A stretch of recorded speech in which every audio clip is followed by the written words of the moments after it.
이 시간 말씀은 창세기 27장 35절서부터 46절입니다. 창세기 27장 35절서부터 46절을 제가 개역 한글 성경으로 읽어드리겠습니다. 이삭이 가로되 네 아우가 간교하게 와서 네 복을 빼앗았도다. 에서가 가로되 그의 이름을 야곱이라 함이 합당치 아니하니까 그가 나를 속임이 이것이 두 번째니이다. 전에는 나의 장자의 명분을 빼앗고 이제는 내 복을 빼앗았나이다. 또 가로되 아버지께서 나를 위하여 빌복을 남기지 아니하셨나이까? 이삭이 에서에게 대답하여 가로되 내가 그를 너의 주로 세우고 그 모든 형제를 내가 그에게 종으로 주었으며 곡식과 포도주를 그에게 공급하였으니 내 아들아 내가 네게 무엇을 할 수 있으랴.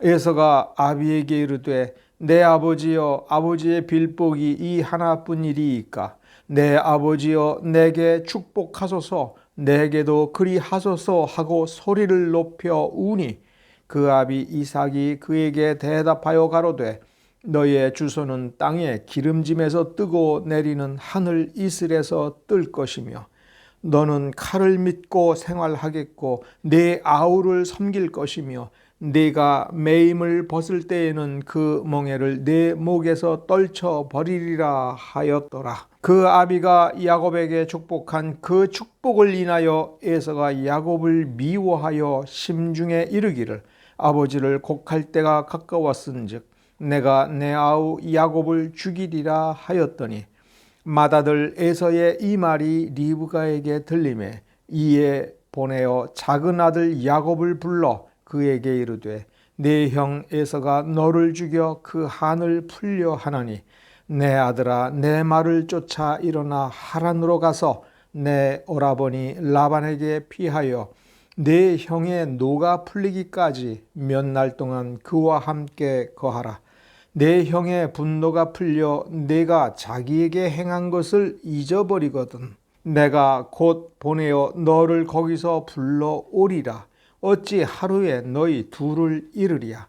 리브가가 이삭에게 이르되 내가 햇사람의 딸들을 인하여 나의 생명을 싫어하거늘 야곱이 만일 이 땅의 딸들 곧 그들과 같은 햇사람의 딸들 중에서 아내를 취하면 나의 생명이 내게 무슨 재미가 있으리까?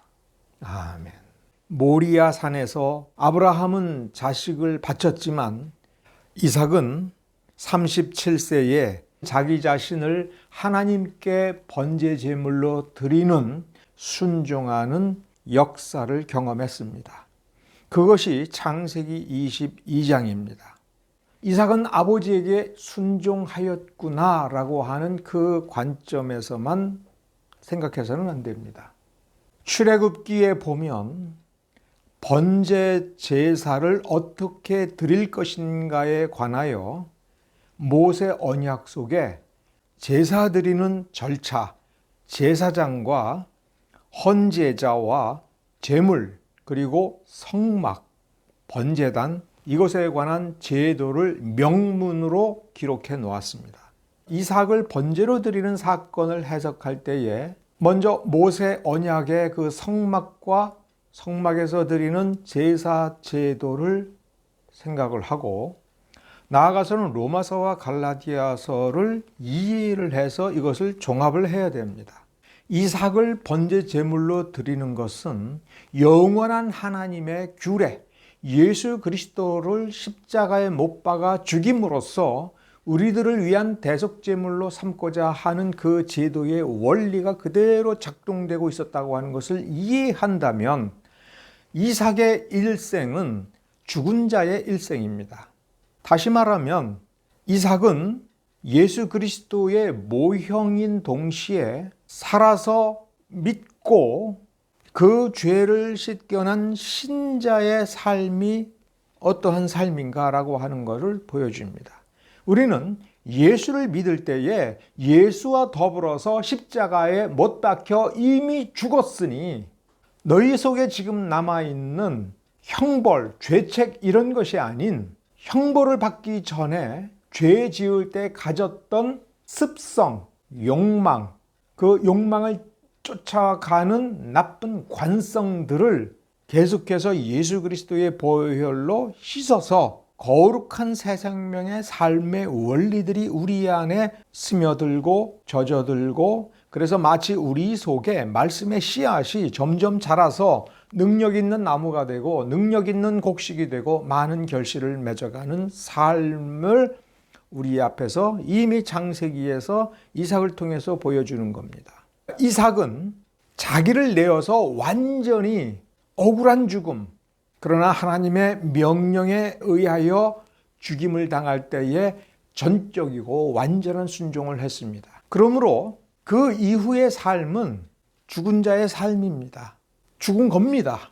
정말로 믿음의 최고의 경지는 내 속에 있는 자아를 죽여나가는 것입니다. 그때 하나님의 그 명령에 죽음까지도 순종하는, 죽기까지 순종한 단계까지 이미 나아갔습니다. 그러면 거기서 끝나는 것이 아니라, 정말로 죽은 것이 아니라 남은 인생을 어떻게 살아가야 될 것이냐면 그 믿음을 지키는 것이지요. 실제로 죽을 때까지 그 거룩한 믿음의 상태를 어떻게 유지할 거냐, 유지하지 못하면 후퇴하는 겁니다. 그 부분에 있어서의 시험을 받아야 되는 겁니다. 아브라함을 본받아서 이삭이 믿음을 따라갔다면, 즉 아브라함에 이끌려서 그 믿음의 단계까지 간 부분이 있는데, 그러면 아브라함이 치워지고 이제 아브라함이 없을 때 이제 이삭이 스스로 자기 자신과 자기의 가정을 책임져야 되는 그 단계, 그 시점이 왔을 때에, 그러면 아브라함 없이도 아브라함의 그 믿음을 견지할 수 있느냐? 우리가 정말 좋은 목사님을 추종하는 신자일 때에 정말 좋은 그 목사님의 영향을 받아서 내가 믿음 생활 잘할 때에 역시 칭찬을 받아야 됩니다.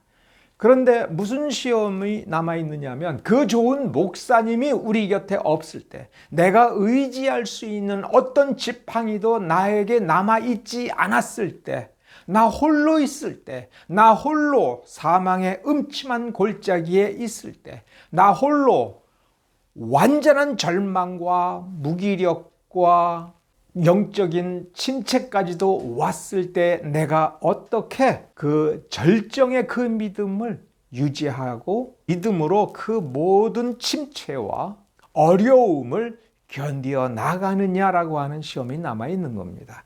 그 시험이 창세기 27장 요 부분이고, 22장에서 27장까지는 이삭이 이 시험을 향하여 어떻게 걸어왔는가라고 하는 것을 보여주고 있는 것입니다.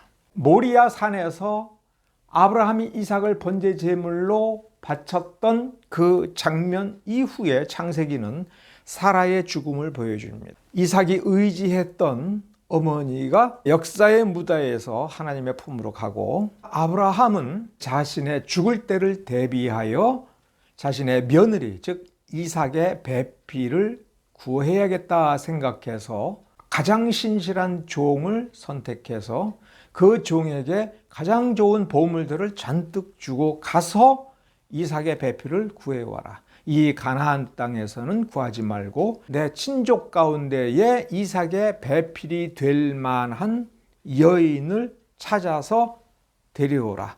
데려올 때에 반드시 그가 자기 고향, 본토, 친척, 아비집을 버리고 여기 가나안 땅에 와서 믿음으로 이삭과 함께 할 만한 사람인지를 분명히 확인하여, 절대로 아무리 멋진 여인이라 하더라도 내 아들을 이 가나안 땅을 떠나게 하지 말고 그 여인이 와야 된다. 그 여인을 찾아서 데려오라 라고 할 때, 이 성경은, 그리고 하나님께서는 이 종이 그 사명을 어떻게 감당했는지를 잘 보여줍니다. 왜 잘 보여주느냐 하면, 아브라함의 종을 칭찬하려고 하는 것이 아니라 아브라함이 어떤 사람을 보냈는가를 보여주는 겁니다.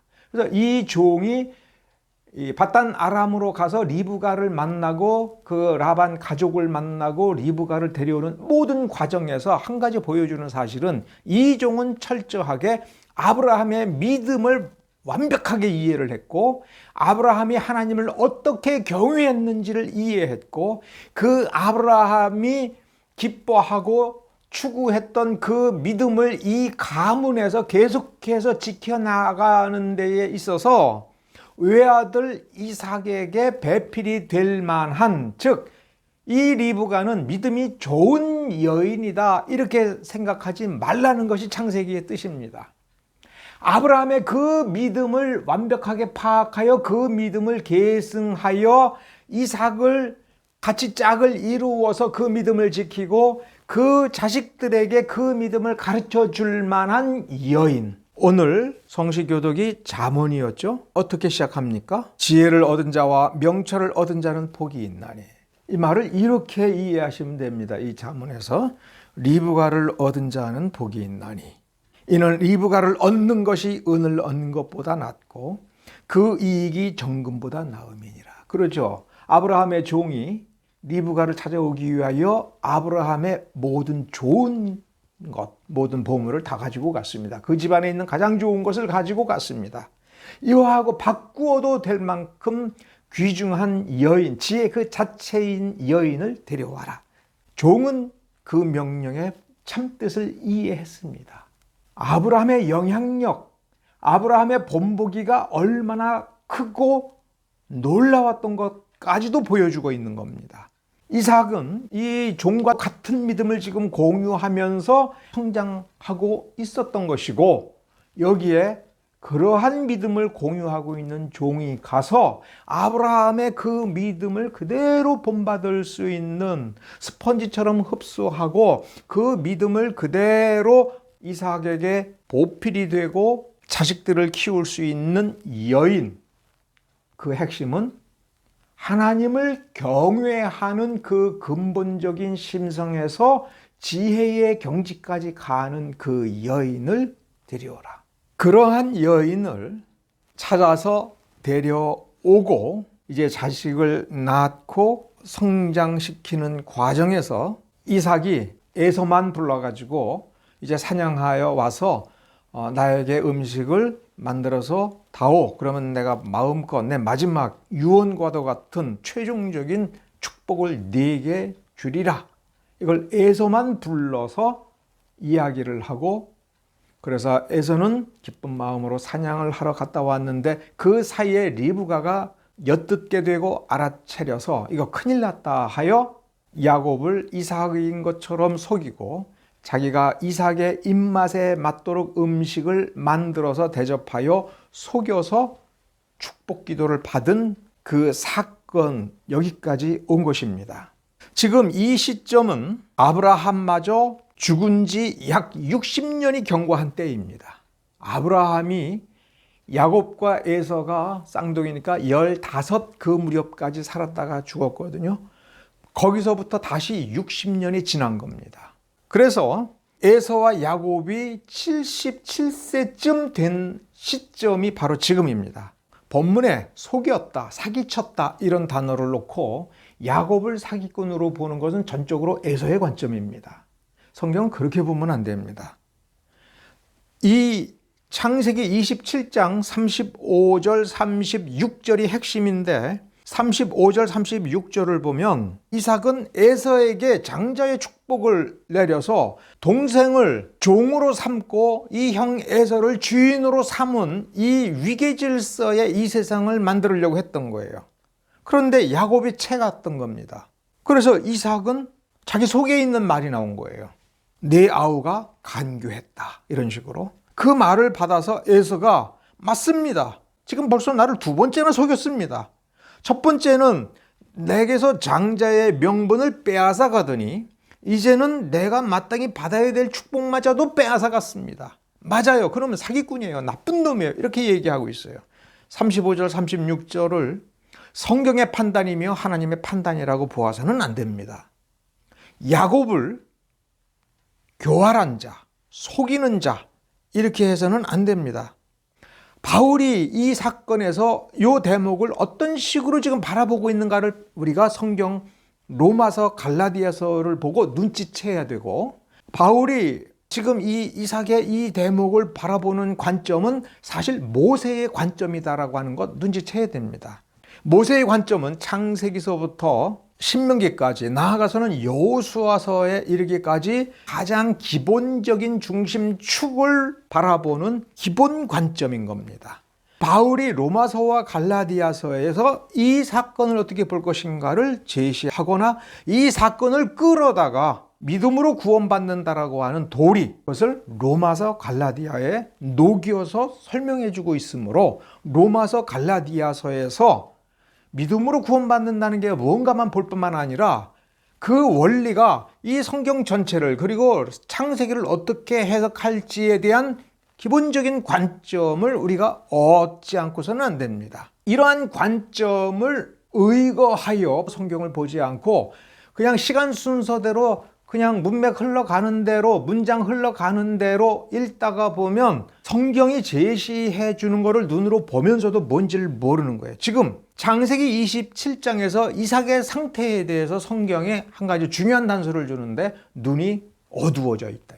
지금 자기가 어떤 위치에 있고 무엇을 해야 될지, 어떻게 해야 하나님을 영화롭게 해야 될지 지금 눈이 어두워졌다는 거예요. 그래서 22장에서 27장 사건으로 넘어가는 단계에서 중요한 차이는 22장 모리아 산에서 이삭은 눈이 밝았지만 27장에서는 눈이 어두웠다는 거예요. 그래서 이 사단이 벌어졌다라고 보는 겁니다. 또한 두 번째, 아브라함의 관점이 뭐였는가? 이거를 봐야 돼요. 이 두 가지의 공통점이 뭐냐면 믿음으로 순종한다는 거예요. 내 육적 본성에 어울리고 내 육적 취향에 맞는 그것, 내가 보기에 좋은 것이 아니라 하나님이 명령하시는 것을 하나님께서 베풀어 주시는 값없는 은혜로 말미암는 그 믿음에 의거한 순종, 그 순종의 방향으로 봐야 된다라고 하는 겁니다. 로마서 9장 14절서부터 16절을 보면 특히 15절에 모세 언약을 풀고 하나님의 주권적 은혜라고 하는 개념을 푸는 핵심 원리, 그래서 로마서가 제시하는 구원의 근본 원리, 성경 전체를 관통하는 원리가 출애굽기 33장 19절을 인용하여 15절에서 제시하고 있습니다. 모세에게 이르시되 내가 긍휼히 여길 자를 긍휼히 여기고 불쌍히 여길 자를 불쌍히 여기리라 하셨으니, 그런즉 원하는 자로 말미암도 아니요 다른 박질하는 자로 말미암도 아니요 오직 긍휼히 여기시는 하나님으로 말미암음이니라. 출애굽기 33장 19절 말씀이라고 그랬죠. 그러면 이걸 가지고 모세 언약 사건 앞뒤에 있는 유대인들만 보는 것이 아니라 여기 원하는 자로 말미암도 아니오라고 할 때 지금 이삭과 에서를 놓고 봐요. 이삭이 원하였습니다. 에서를 원하였어요. 에서는 원하였어요. 자기가 주인이 되고 자기 동생을 종으로 부리는 그러한 권세를 원하였습니다. 그 주변 세상에서 우뚝선자로서의 최고 지도자로서의 삶을 원하였습니다. 그거를 어떻게든 얻으려고 했습니다. 그러나 얻는 자는 어떻게 얻습니까? 하나님께서 은혜로 긍휼히 여겨서 베풀 때에 하나님께서 야곱을 메시아의 혈통으로 삼고자 했다면 그럼 그렇게 돼야 되는 것이고, 모리아 산에서 이삭이 자기를 죽여 번제제물로 삼는 아버지의 손에 자기를 전적으로 맡기고 아버지의 손에 자기를 넘겨주고 자기의 생명을 넘겨준 것은 하나님을 경외하기 때문이라면, 자기가 원하는 대로 이 가문이 대를 이어가는 것이 아니라 하나님께서 원하는 대로, 그러면 지금 이 두 아들, 쌍둥이 아들을 놓고 뭐를 봤어야 되는 겁니까? 믿음을 봤어야 돼요. 그런데 에서는 뭘 봤습니까? 힘을 보았습니다. 겉으로 드러나는 리더십을 봤습니다. 그러니까 이것에 매우 주목을 해야 돼요. 야곱 같은 사람이로되 그가 믿음이 있으면 충분하다, 이렇게 믿음을 봐야 됩니다. 믿음이 정말 출중하고 정말 하나님 앞에 자기의 목숨을 내어놓고 자기의 행복도 포기하면서 하나님을 섬기기를 원하고 하나님 말씀대로 하기를 원하고 하나님 말씀을 지키는 데 있어서는 정말 대장부같이 용기를 내고 기운을 내고 자기 희생을 감수하는 사람을 세웠어야 되는데 한국교회는 뭘 찾습니까? 돈 있는 자를 찾습니다. 한국교회의 대형교회가 무엇으로 대형교회가 된 겁니까? 권력으로 대형교회가 되고 학벌로 되는 것이고, 자, 이렇게 한다는 건 지금 이삭이 에서를 축복하여 자기 가문의 대를 잇고 아브라함으로부터 받은 그 언약을 에서에게 계승시키고자 하는 것이지요. 그걸 고집했던 겁니다. 이삭과 에서의 관계를 본문을 통해서 다시 한번 여러분 잘 보십시오. 이삭이 가로되 내 아우가 간교하게 와서 내 복을 빼앗았도다. 나는 너를 원하였다. 그러자 에서가 뭐라고 얘기하냐면 그가 나를 속임이 이것이 두 번째니라. 이게 거짓말 아닙니까? 여러분 성경은 뭐라고 쓰고 있습니까? 그가 장자의 명분을 소홀히 여기어 그까짓 거 하면서 죽 한 그릇에 자기가 팔아 넘겼습니다. 자기가 팔아 넘기고 그걸 자기가 만족했는데 이제 와서는 그가 빼앗았다라고 얘기합니다. 거짓말이죠.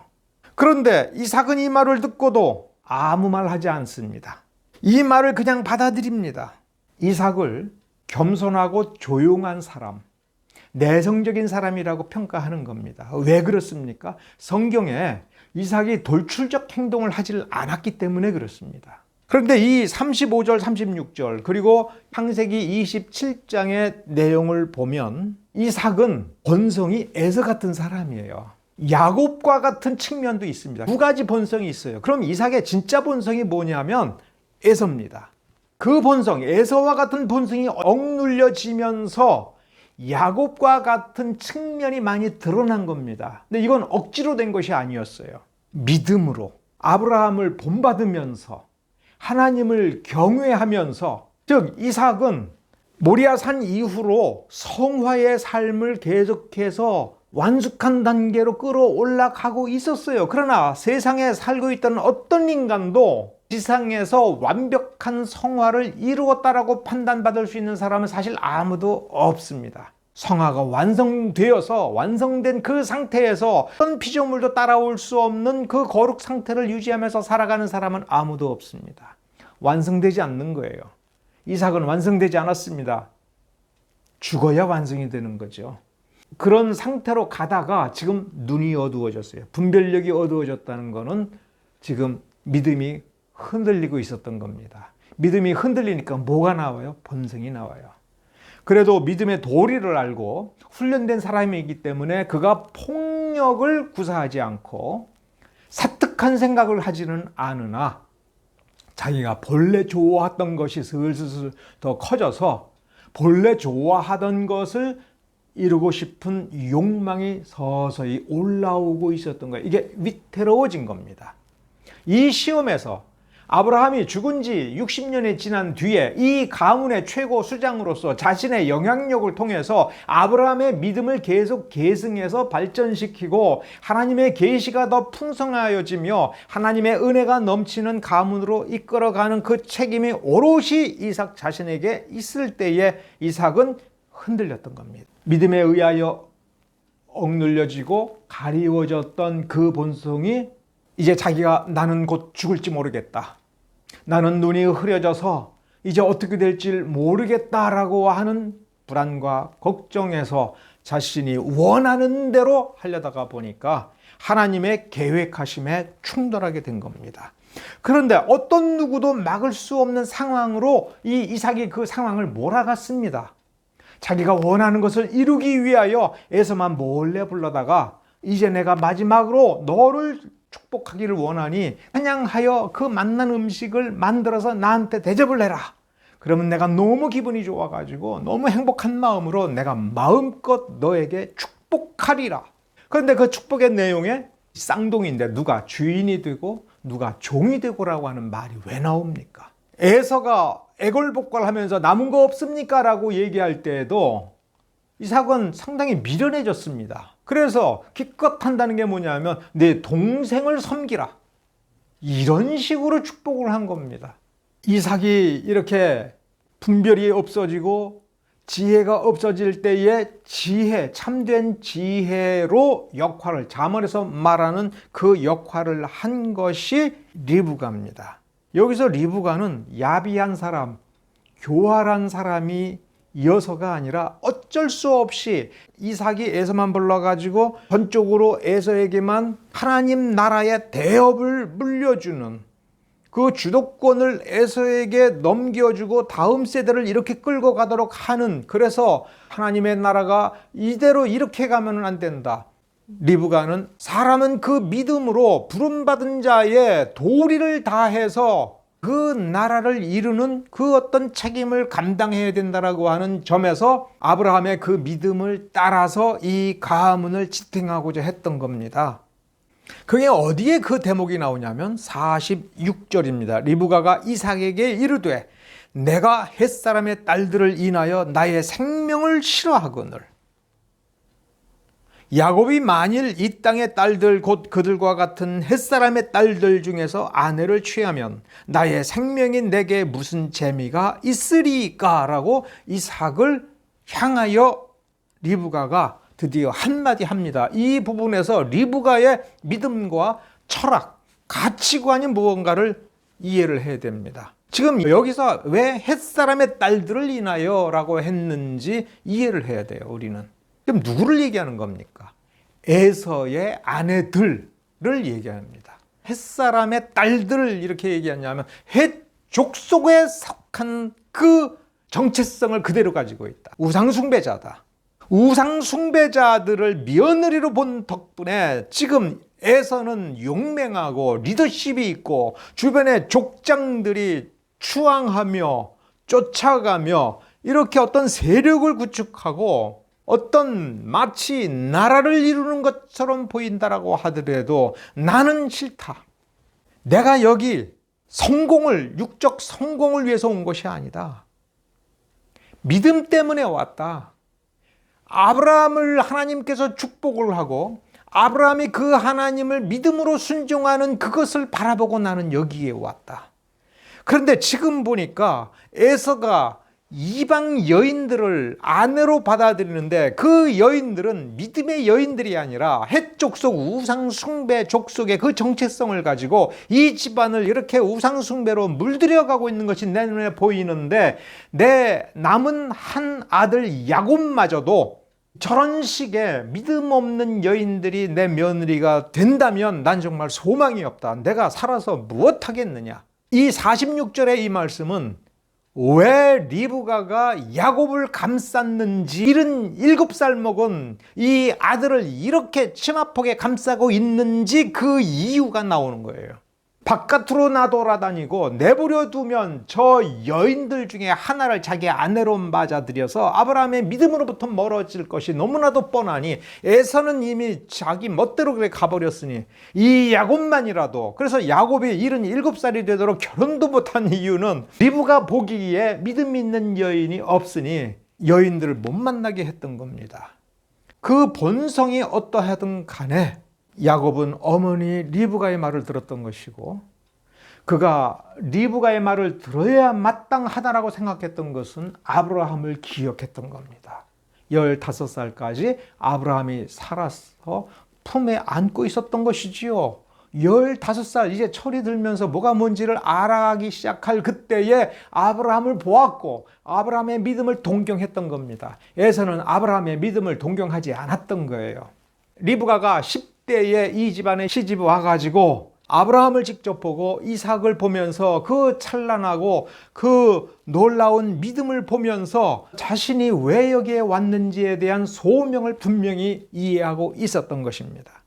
리브가가 정말 인간적이었다면 에서를 편들고 남편을 편들어서 에서야말로 이 집안의 기둥이다. 벌써 리더십을 가지고 주변을 휘어잡고 벌써 족속을 이끌어서 나라를 이루고 강대한 민족을 이룰 가능성을 싹을 딱 보여줄 때에 맞다 에서다 이렇게 말하기가 얼마나 쉽습니까? 그러나 리브가는 현숙한 여인이었습니다. 잠언 31장 10절에 이렇게 쓰고 있습니다. 누가 현숙한 여인을 찾아 얻겠느냐? 그 값은 진주보다 더하니라. 진주보다도 귀하다가 아니라 진주를 내다 팔아서라도 집안의 보물을 내다 팔아서라도 현숙한 여인, 지혜를 체득하여 자신의 삶과 가치관을 이 지혜를 통해서 잘 다듬은, 그래서 현명하게 선택하고 현명하게 생각하고 현명하게 방향을 잡아서 갈 수 있도록 하는 여인이죠. 그럼 이 여인이 왜 가치가 있는가를 마지막 잠언의 전체 결론을 29절서부터 31절에 쓰고 있습니다. 덕행이 있는 여자가 많으나, 즉 재능을 가진 여인은 많이 있으나 그 모든 여자들보다도 지혜로운 여자가 더 뛰어나다. 재능이 있는 여자가 아무리 많은 것을 얻고 부지런한 여자가 집안을 부하게 하지만 그 모든 여자들보다도 지혜로운 여자는 하나님께서 베풀어 주시는 복으로 말미암아, 하나님께서 칭찬하시는 것으로 말미암아 비교할 수 없이 엄청난 복을 이 집안에 받도록 하는 여자이기 때문에 현숙한 여자가 가장 귀하다라고 지금 이야기를 합니다. 여호와를 경외하는 게 그러면 어떻게 하는 거냐라고 할 때 시편 19편 7절에는 여호와의 율법은 완전하여 영혼을 소송케 하고 여호와의 증거는 확실하여 우둔한 자로 지혜롭게 하며. 뭐가 사람을 지혜롭게 해요? 여호와의 율법. 그러니까 우리가 율법을 구원받기 위해서 지키는 것이 아니라 지혜롭게 되기 위하여 지키는 거예요. 내가 구원받았으나 구원받고 천국에 갈 수 있는 사람이지만 지혜롭지 않고 어리석을 수 있다는 거예요. 지금 이삭이 에서를 축복하고자 할 때에 이렇게 어리석어질 수 있었던 겁니다. 그럴 수 있어요, 사람이기 때문에. 그러면 어떻게 해야 이 지혜를 지키느냐? 여호와의 율법을 주야로 묵상하고 그 율법을 거기 써 있는 그대로 준행하여 실천할 때 그는 참다운 지혜 가운데 거한다. 이것이 다윗이 솔로몬에게 유언한 내용이며 유다 왕통에서 지켜야 될 근본 원리인 겁니다. 다윗이 솔로몬에게 명령하고 유언한 것은 뭐냐면, 너는 하나님 앞에 피조물이다. 너는 내 눈으로 여호와의 율법을 찬찬히 읽어보고 거기 쓰여져 있는 대로 하여 네가 지혜롭게 되어야 된다. 하나님께서 7배의 지혜를 선물로 주셨다 하더라도 여호와의 율법을 주야로 묵상하지 않으면 솔로몬의 만년처럼 망가지는 거예요. 그래서 잠언 3장 21절에 보면 내 아들아 완전한 지혜와 근신을 지키고 잃어버리지 않도록 지키라는 거예요. 이것들로 내 눈앞에서 떠나지 않게 하라. 그렇다면 뭐겠습니까? 여호와의 율법이 내 눈앞에서 떠나지 않게 하고 그 율법을 잘 찬찬히 들여다보고 잘 생각해보고 무슨 뜻인가를 보고 내게 무엇을 요구하고 있는가를 보고 그것을 용감하게 담대하게 정직하게 지킬 때에 지혜로워진다. 지혜는 머리가 똑똑해지는 게 아니라 똑똑해져서 그가 어떻게 행할 줄을 알게 되는 거예요. 창세기 27장에 있는 리브가의 행실을 보면 리브가는 지극히 완전하게 하나님 나라를 위하여 지혜롭게 행한 것이고 그 중심에는 하나님을 향한 믿음과 하나님에 대한 경외함이 그 안에 살아 있어서 그는 아내답게 이삭이 맡은 바 소명을 온전히 이룰 수 있도록 이삭을 지킨 겁니다. 에서와 그 후손 에돔 족속의 역사를 구약에서 한번 살펴보십시오. 지금 여기 본문에 이미 나왔죠. 내가 반드시 죽이리라. 아버지 죽으면 내가 저놈 죽여버리리라. 이게 형제가 형제를 향하여 가질 수 있는 그러한 마음입니까? 아버지가 형 에서에게 너는 동생을 섬기라 라고 그렇게 축복 기도를 할 때 정말 에서가 전심으로 그래 아버지가 그렇게 축복 기도를 했으면 그럼 그게 축복인 줄 알고 내가 순종하리라. 왜 그렇게 순종해요? 하나님이 아버지를 그렇게 움직이셨구나. 아버지의 마음을 그렇게 어루만져서 그렇게 하게 하셨구나. 그러면 내가 살 길은 내 동생 야곱을 나의 주인으로 섬기리라. 하나님 때문에 그렇게 하리라 할 때에 하나님의 축복이 왜 에서에게 부어지지 않겠으며 에돔 족속의 미래가 성경에 실제로 기록된 그 실제 행적과는 완벽하게 다른 믿음의 족속이 왜 안 됐겠습니까? 그러나 그의 심성은 분노하였고, 그래서 야곱을 기필코 죽여서 저 복을 내가 빼앗아 오겠다. 야곱이 죽으면 그 복이 어디로 가겠는가? 아브라함의 혈통이 나밖에 없는데 어디로 가겠는가? 그런 생각을 했다면 정말로 어리석은 거죠. 하나님 아버지께서, 전능하신 하나님께서 지켜주시고 이루시겠다라고 할 것이 분명한데, 그 하나님의 손길, 그 하나님의 계획하심, 그 하나님의 약속하심에 대해서 이렇게 무력으로, 완력으로, 칼로 대항하여 야곱을 죽이겠다라고 하는 것이 얼마나 고약한지, 얼마나 믿음에서 멀어졌는지 확실하게 드러나는 것이지요. 자, 그러니까 우리 하나님의 말씀을 잘 붙들읍시다. 하나님의 말씀을 잘 살펴보고 이 하나님의 말씀을 잘 읽음으로 내 믿음이 든든해진다. 흔들림이 없다가 아니라 그보다도 훨씬 뛰어나서 이 말씀을 통해서 우리 모두 지혜로워지는 그 역사를 경험합시다. 우리 각자가 지혜로운 사람이 되는 그 놀라운 축복을 한국교회는 반드시 경험해야 됩니다.